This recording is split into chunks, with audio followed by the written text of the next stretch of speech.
Hello, welcome back to my YouTube channel. Today's video, we are going to be talking about the time that I got scammed. If you like this video or like any of the other content that I post, then please give this a like or comment or subscribe. You know you want to. So let's get into it. I got scammed in 2021, and it was when I was living with my ex-boyfriend. I had moved out of my dad's house and I moved into my boyfriend's at the time, and I had applied for this Google ad. And when I applied for this Google ad, they said that they were like a modelling agency and that they could help you get some work. And so I just applied for it online, and then around a week later-ish I was working at Pizza Express, and I just thought, oh, I should probably like check my phone. And when I checked my phone, it said that I had a missed call. And then I was like, oh, it's a bit strange. And then they'd also left a voicemail. And so I listened to the voicemail. And the voicemail was like, hi, like it's, blank from this modelling agency. And we just wanted to book you in for like a test shoot. We are really interested in your profile. Yeah, we just have a lot of hope like for you. And I was like, oh my God, it's happening for me. Like it's actually happening. And so once I finished work, I contacted the lady, and she was like, yeah, like let's book in this test shoot. So we did for the week after. So once I had booked in that test shoot, I contacted my dad and I was like, oh my God, like this modelling agency, they want me. This has obviously been a big dream of mine since I was little, or one of my many dreams, careers. We will get into those another time. I wanted to be everything underneath the sun. But anyway, yeah, I was like, oh my God, look, Dad, this is happening for me. Like, I'm going to London next week. And he was like, oh, okay. And then I was like, well, there's only one problem. I need to have someone with me because I'm not 18 yet. Or because I was like so young. And he was like, okay, well, I'll come with you and I'll pay for our trains up there, because I didn't have the money to obviously be paying to be going up to London, especially not for both me and my dad, and on such short notice as well. Yeah, I was really excited because I had been offered this modelling agency like test shoot, and then me and my dad, we were gonna go together. We were gonna go to London, and at that point I hadn't really been to London that much, so I was like, oh my God, I'm so excited. Everything's happening for me, like this is proper professional. I'm going to London, I'm doing work in London. I can't work at my normal job because I'm going to London.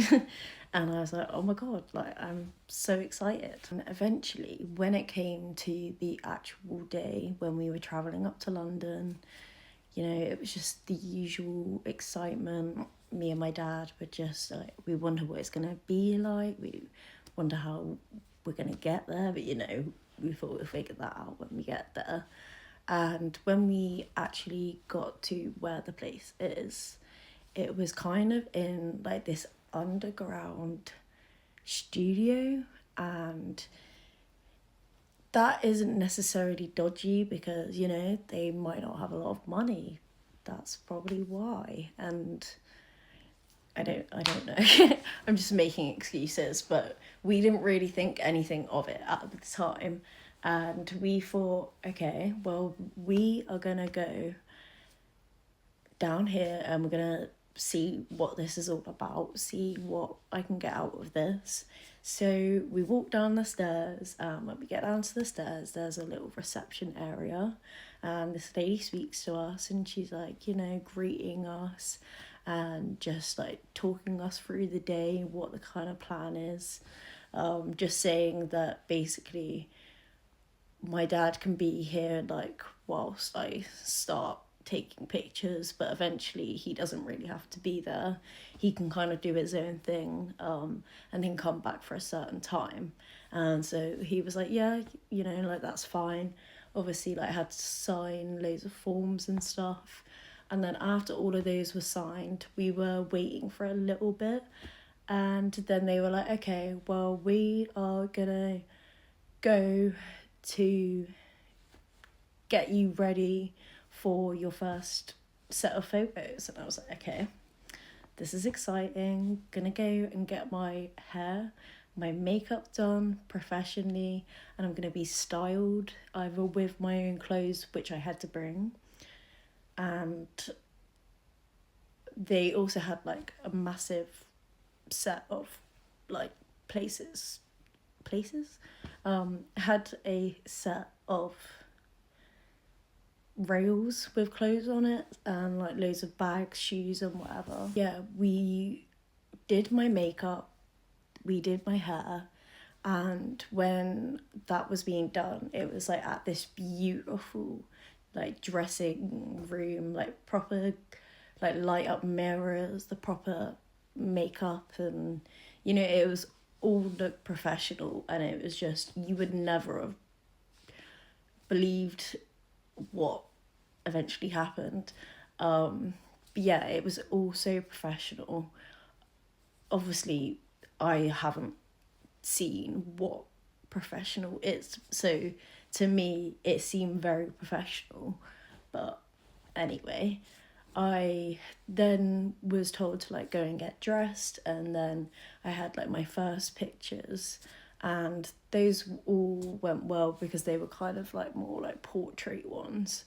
And then it was time to like get my hair kind of like redone, maybe a little change of the makeup, a little change of the clothing, and then we went into these like proper shoot rooms, as in like there were proper sets where people were getting their photos taken as well. There was, I mean, probably about 20 other people of all different kind of ages getting their photos taken, all around the like premises of this building. But when I went into the photo sets, they were obviously taking photos of me there, and you know, getting into different poses, like everything was going well, like they were saying I was a natural, and you know, that I had it. And I was like, oh my god, I'm like, just, I'm gonna be a model, and I'm made for this stuff. And then when I had to go and get changed again, they were like, okay, we're gonna take you outside, we're gonna do some work outside. I was like, yeah, perfect. And they were like, your dad is gonna be back in like half an hour or so anyway, so that's perfect timing, for us to like go out, take some photos, for you to get changed, sort of thing. And then we obviously went out, did the photos, and that was all good. And then, you know, I was like feeling myself, feeling so happy, feeling so lucky and grateful, because I was like, my dreams are finally happening.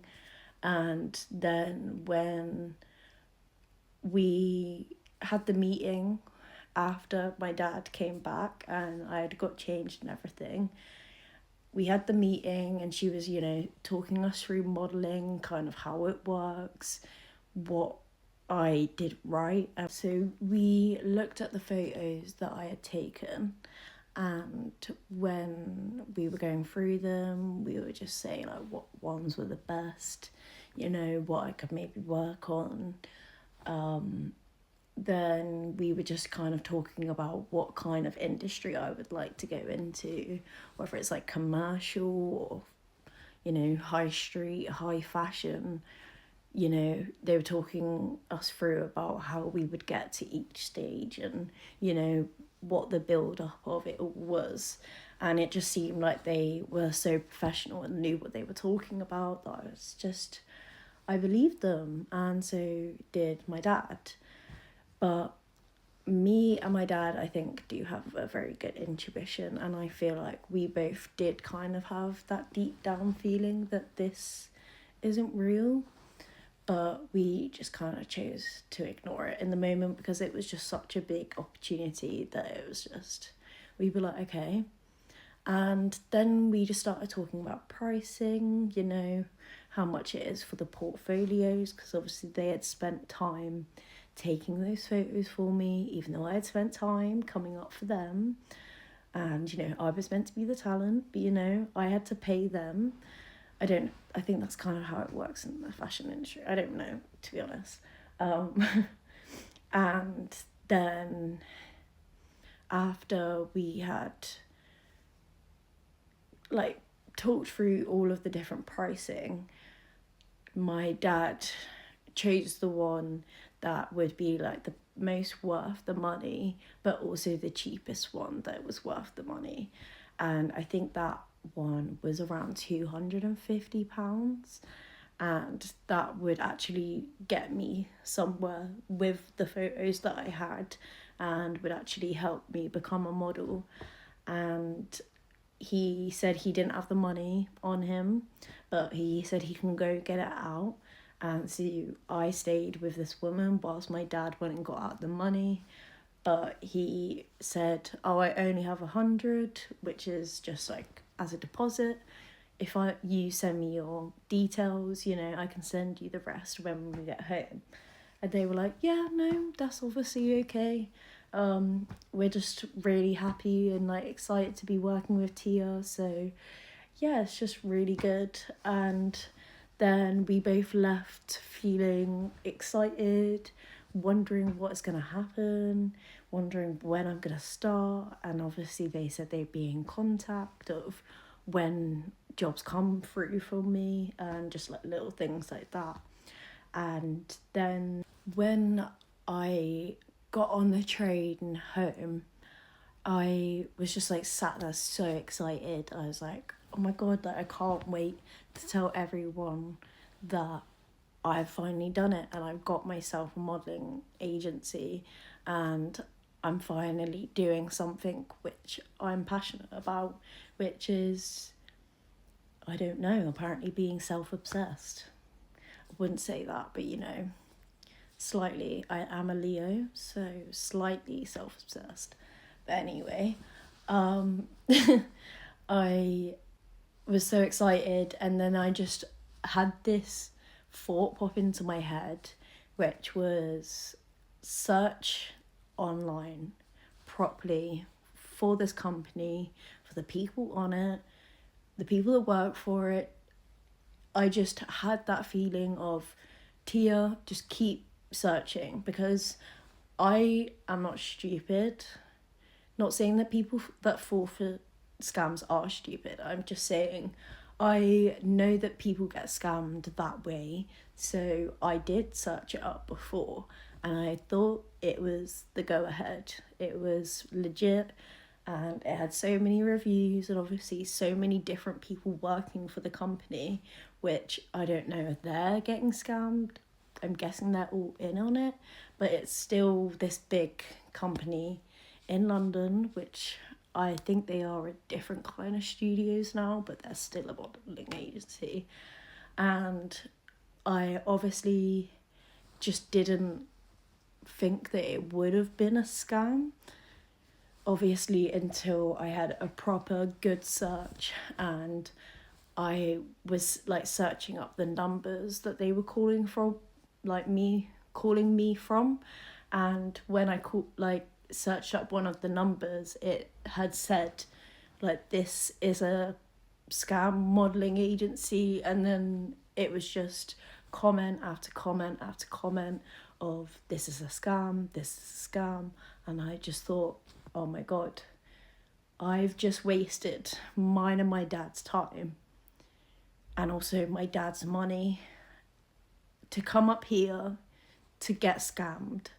And then I saw all of that and I just started spiraling. I just felt so bad for myself and more importantly my dad, because obviously I hadn't given that money to them or paid for us to come up here. It was just him that had done that for me. So I was mainly really worried about how he felt about me and how he would feel.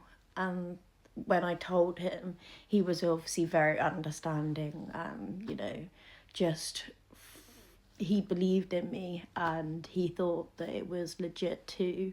But obviously, these sort of things happen and we have to use them as lessons and obviously educate other people about them.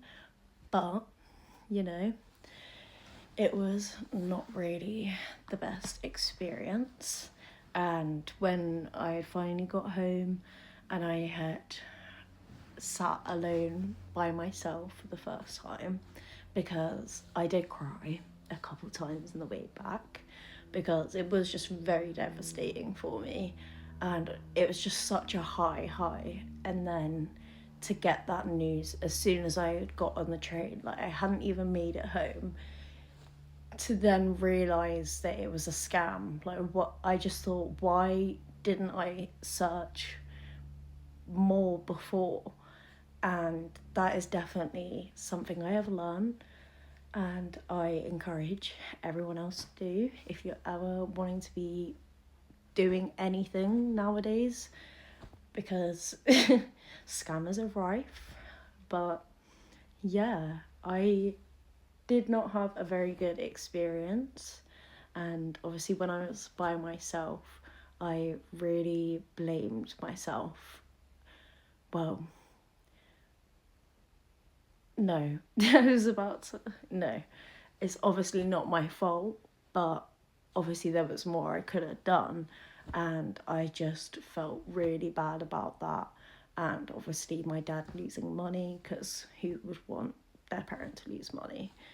It was just not really something that I was very happy about.